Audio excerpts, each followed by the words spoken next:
මේ ඔබ දකින්නේ දැනට ඔපරේෂනල් මට්ටමේ තියෙන තාක්ෂණික මාවල් කිහිපයක් කිව්වොත් නිවැරදි. මේ තමයි ලෝකයේ රටවල් 3කට විතරක් උරුම පස්සන පරම්පරාවේ ප්‍රහාරක යානා. ස්ටෙල්ත් ටෙක්නොලොජි, ඇඩ්වාන්ස් රේඩාර් සහ තවත් විශාල තාක්ෂණයන් රැසකින් බලගැන්වනු මේ ප්‍රහාරක යානා දැනට තියෙන්නේ ඇමරිකාව, රුසියාව සහ චීනය සතුව විතරයි. ගොඩක් දෙනා චීනයට චෝදනා කරනවා අනිත් රටවල් වල දේවල් කොපි කරලා ඒ වගේ ඉංජිනේරු තාක්ෂණය රිවර්ස් කිරීමෙන් නවීන තාක්ෂණික මෙවලා නිර්මාණය කරනවා කියලා. හැබැයි අපි අද කතා කරන්න යන්නේ ලෝකේ අනිත් රටවල් වලට කලින් ප්‍රථම වතාවට චීනය නිෂ්පාදනය කරන්න යන මිලිටරි තාක්ෂණය උඩයටි කරන නිර්මාණයක් ගැන. ඒ තමයි ලෝකයේ පළමු 6 වෙනි පරම්පරාවේ නවීනතම ප්‍රහාරක යානය J-36. එහෙමනම් අපි යමු මේ ටෙක්නොලොජිකල් මාවල් එක ගැන බලන්න.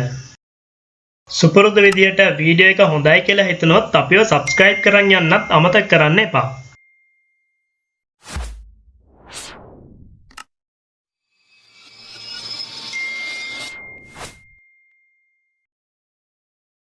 ඇමරිකානු සහ රුසියානු 6 වෙනි පරම්පරාවේ ප්‍රහාරක යානා තවමත් පේපර් concept විදියට පවතිද්දී චීනයේ 6 වෙනි පරම්පරාවේ ප්‍රහාරක යානය දැන් අවසන් පරීක්ෂණ මට්ටමේ පවතිනවා. 2024 දෙසැම්බර් මාසයේදී පළමු පියාසරිය දියත් කළ චියන්ඩෝ J-36 ප්‍රහාරක යානා ඉතිහාසය අලුත් කළා. ෆයිටර් ජෙට් ඉතිහාසයේ අපට මේ වෙනකන් හම්බෙලා තියෙන්නේ තනි එන්ජිමකින් හෝ එන්ජින් දෙකකින් බලගැන්වුණු ප්‍රහාරක යානා. නමුත් J-36 ප්‍රහාරක යානය එන්ජින් 3කින් බලගැන්වෙනවා. ඒ වගේම J-36 නිර්මාණය කරලා තියෙන්නේ ඩයමන්ඩ් හැඩයත් එක්ක ආපු ටේල්ලස් ආකෘතියකින්. මේ කියන විශේෂාංග අපට මීට කලින් ආපු කිසිම ෆයිටර් ජෙට් එකකවත් ඉන්ටර්සෙප්ටර් එකකවත් දැක ගන්න ලැබෙන්නේ නැහැ.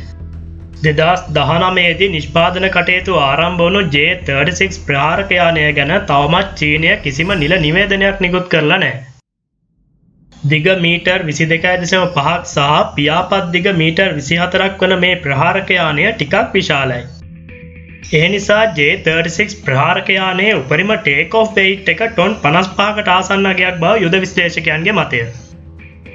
ඒ වගේම වේගය මැක් 2.5 සහ උපරිම මෙහෙයුම් පරාසය කිලෝමීටර් 3000ක් වන බවට විශ්වාස කරනවා.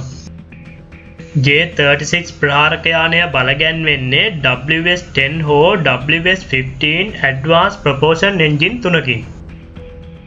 මේ ප්‍රහාරක යානයේ ස්ටෙල්ති හැකියාවන් වැඩි කිරීම සඳහා සියලුම ආයුධ ගබඩාවන් ප්‍රහාරක යානයේ අභ්‍යන්තරයේ පිහිටලා තියෙනවා.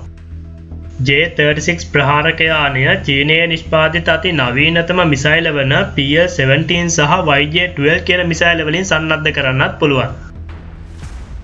මේ ප්‍රහාරක යානයේ පවතින කූලින් සිස්ටම් එක ස්ටෙල්ත් කෝටිං සහ ඇබ්සෝප්ෂන් මැටීරියල්ස් නිසා වර්තමානයේ පවතින මල්ටි ෆ්‍රීකවන්සි රේඩාර් වලින් පවා මේ හඳුනගන්න නොහැකි බව තමයි යුද විශ්ලේෂකයන්ගේ මතය. මේ තාක්ෂණය නිසා ඉතාමත් ඉහළ එයාර් ඩිෆෙන්ස් ප්‍රොටෙක්ෂන් එකක් තියෙන ප්‍රදේශවලට පවා ඉතාම පහසුවෙන් පහර දෙන්න පුළුවන්. දැනට තියෙන වාර්තා අනුව J-36 කියන්නේ ෆයිටර් ජෙට් එකක් විතරක් නෙමෙයි.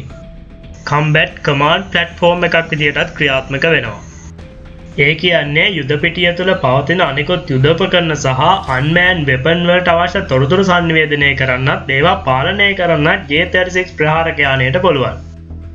ඉතින් මේ ඇඩ්වාන්ස් රේඩාර් සහ සෙන්සර්ස් භාවිතා කරන දැනට පවතින සියලුම ප්‍රහාරක යානාවලට වඩා ස්ටෙල්ති හැකියාවන් තියෙන දැනට පවතින සියලුම ප්‍රහාරක යානාවලට වඩා වේගවත් සහ තවත් නොදන්න තාක්ෂණික හැකියාවන් ගොඩක් එක්ක එන J-36 කියන්නේ අනාගත යුද පිටියේ හැරවුම් ලක්ෂයක්.